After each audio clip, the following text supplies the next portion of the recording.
panibagong kaanib ng ating sambayan ng Kristiyano.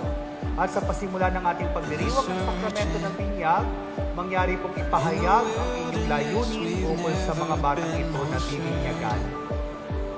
Mga magulang po, mga nanay at tatay ng mga batang ito, nais ba niyo silang tumanggap ng sakramento ng binyag upang makiisa sa buhay ng Diyos at makaanis ang ating sambayan ng Kristiyano?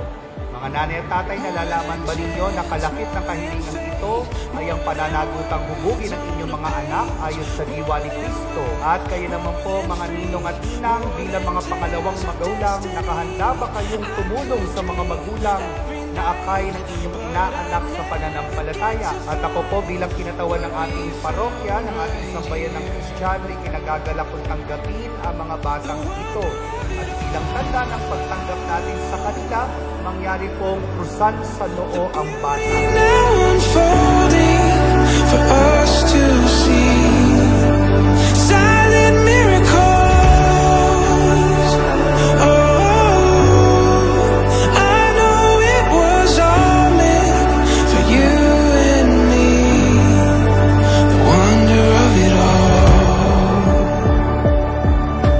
Happy Christening, Chase!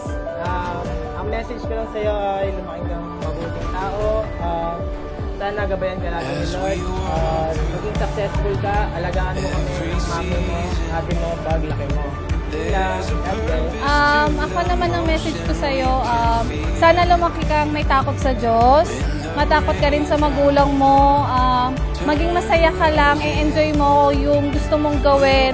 Suportahan ka namin sa kung ano man gusto mong gawin sa buhay mo. Mahal na mahal ka namin ni Daddy sa ni Ate. Ikaw, Ate.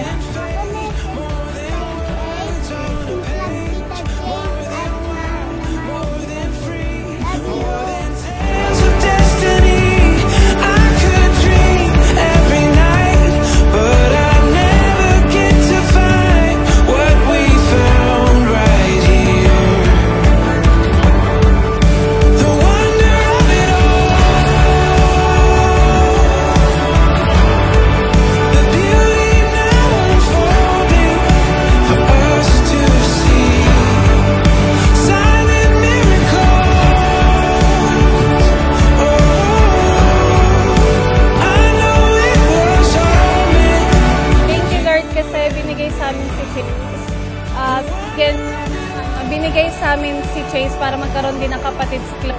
Maging maayos sa pagmagulang kami para kay Chase. Yan, thank you, Lord. Happy Christening, Chase! In the open, in the in-between, it's here.